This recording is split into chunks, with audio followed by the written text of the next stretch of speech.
Actually, I did my PhD quite late in my career. I've been working for around 25 years now. But I did my PhD only after my daughters were, old enough to go to school and handle themselves. So my PhD was done from the University of Mumbai. It was on blogs and memoirs written by Indian mothers within the time frame of 2000 to 2013. And I did it specifically because I felt that motherhood had impacted my own life and career, especially in specific ways that I was interested to find out more about. So there is a autoethnographic element to it, though I did not use autoethnography in my PhD, but the interest had an autoethnographic route. And thereafter, after completing my PhD, that was again quite long back, I have continued to work on motherhood and mothering, as we call it, like the differences between the two, and on different aspects of maternity and non-maternity from a very specific South Asian location, which is not really geographic, but it also includes the diaspora, the Indian diaspora outside the subcontinent, and which also includes other terms associated with motherhood, like abortion or surrogacy. So I've been working on those as been writing articles and publishing and presenting at seminars. And I have also been associated with the American Academy of Religion, and along with the three other colleagues of mine from other locations, like one is from Europe, one is from the US, and one is from Canada. We've been part of a postdoctoral project there, which was funded by the AAR, which is there on the internet. It's about how religion and motherhood interact with each other. And so we are working at the AAR to bring a proper subunit focusing on motherhood and religions, because very surprisingly, there isn't any. There are women and religion, death and religion, but nothing focusing on birth and motherhood and religion. And so my research purpose, you can say, throughout these years has been to insert motherhood into any other research discourse I can find. So I've worked with queer studies, I've worked with abortions, I've worked with fat studies, I've worked with food studies, focusing on motherhood in these fields. Right now, I'm also writing two books. One is on the way, I mean, in the writing stages, and one is still at the proposal stage. One will be focusing on Indian mothers and social media, which is basically taking me back to my thesis, because I had worked on blogs, but this will be in a broader context, including other kinds of social media like Instagram and Facebook, and also WhatsApp. And the other book will be focusing on Hinduism and motherhood. So after working with motherhood and religion, I feel that this is a very under-researched space in India, considering the fact that both Hinduism and motherhood are such dominant factors in our political and cultural lives. It is based on life experiences, but for me, there would be two grounding texts which made me realize that, this is a subject which can be actually investigated in detail. One was not specifically Indian in origin. It was the book called Of Women Born by Adrienne Rich. It was there that she proposed that there is a very clear distinction between motherhood as experience and motherhood as institution. So those, and it is regarded as a foundational text in the motherhood studies domain, you can say, which is right now a very emerging, budding domain. But there are departments of motherhood studies, especially in Canada, where you have Professor Andrea O'Reilly really working, and in fact, she coined the term motherhood studies. And from the Indian context, I would say the one text that made me get into this is it's actually an anthology edited by Professor Maitreyi Krishnaraj. She was with the SNDT University in Mumbai. She had conducted a workshop on motherhood in India.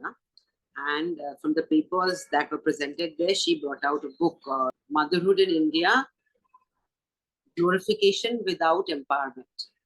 So that kind of, the title kind of sums it up, but the essays inside are also, very directional to people who want to work in this area, because it deals with mothers in media, mothers in legal rights, and so on and so forth, and in religion, of course.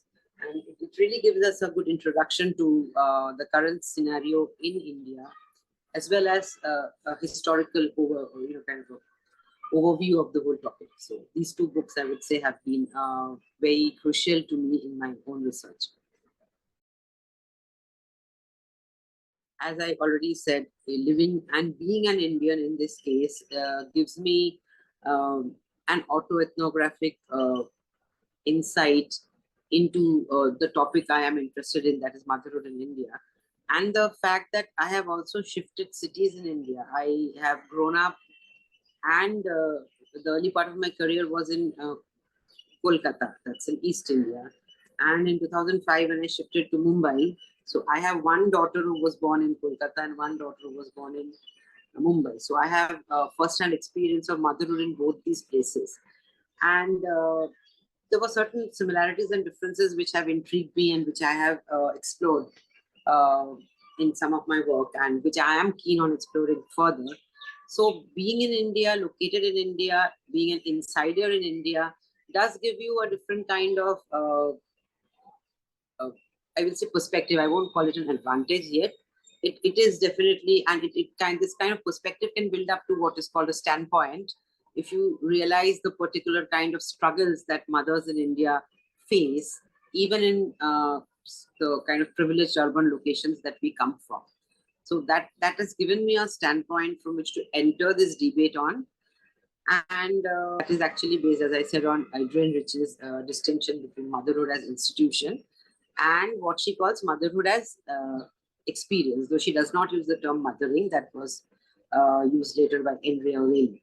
So according to her, and according to anybody who is studying motherhood as a discipline, so what we feel is that there is something very distinct called our own mothering experiences. So that is what we call motherhood, what a mother feels, and that there are a large part of these experiences which have been kind of silenced, because there are lots of 19th century memoirs by Indian women where they say that nobody ever told us this, that mothering would be so hard, and that we have to suffer. And because the picture that is presented to mothers is that this is something essential, it is your duty, it is the pinnacle of fulfillment as a woman and all of that. So that part, the frustration and the exhaustion part, is absented from the entire motherhood discourse. So, and it's not just a negative experience. There are, of course, moments of intimacy, moments of deep love, fulfillment. So those are highlighted, but in a very generalized way. So there's a personal element to it which is again missing. So that's the mothering part. And what is the discourse that obliterates these mothering, the messier sides of mothering, you can say? That is the ideology of motherhood, which is very, very dominant in India, where mothers have been historically, through religion, through culture, in every aspect, have been idealized and glorified, as Maitreyi Krishnaraj writes, into a kind of a almost non-human, divine goddess level. So we have a mother goddess cult, which is kind of linked to this ideology of motherhood. So how was that built, and how does that affect real women's experiences of mothering? So these are very fascinating areas, and there is a lot of scope for ethnographic research in these fields, which unfortunately I cannot do direct ethnography and field visits, so I rely more on the internet and the confessions and the testimonials that are there on the internet. So, but even that counts as ethnography. Digital ethnography is a budding field, right? So I'm guessing so I fit in there. Yeah, definitely there are challenges to being personally invested, because I come in with an opinion, And that might lead to, non-objective conclusion drawing, because we need to be aware of that bias, and my researcher bias comes in through because of my personal experience. But again, that is something which is also very fascinating to learn of my own biases and to kind of try and overcome them and try and accept, because I initially came in with a very anti-Hindu bias. So although I'm a Hindu, I'm not a practicing Hindu. That, this is something which dominates us and, doesn't allow us a voice. But there are mothers within Hinduism who practice Hinduism and kind of preach Hinduism, you can say, who have found their own roots of fulfillment. So it's not as easy as saying, oh, religion oppresses mothers, or Hinduism oppresses mothers, because there are many more complexities to it, and it's a very heterogeneous field. So part of the challenge was to overcome my initial bias, starting bias, and learn that their, generalization is a very, the thing we should be conscious about and be wary about. And don't do it.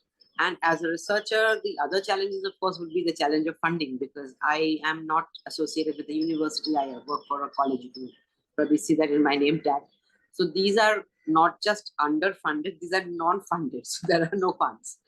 And the Indian government, unfortunately, has cut down on funding through the UGC. Earlier, we used to have, I have done minor projects funded by the UGC before, working on blogs, but that has stopped now. So if I want funds for any research, I have to approach associations like the AAS or other associations. And so that's always a bit of a gamble, because, there are so many applicants. And I realize that I am, since I've been working and I'm a professor now, I am not myself like a student would be, who genuinely perhaps needs funds more than I am. So that is a challenge, and time, of course, is a challenge, because if you have a full-time career as an education and administrative career, and you have a home also to take care of, figuring out a time for research becomes, so basically it's all what I would call post-midnight research. So it works that way. That's an interesting term.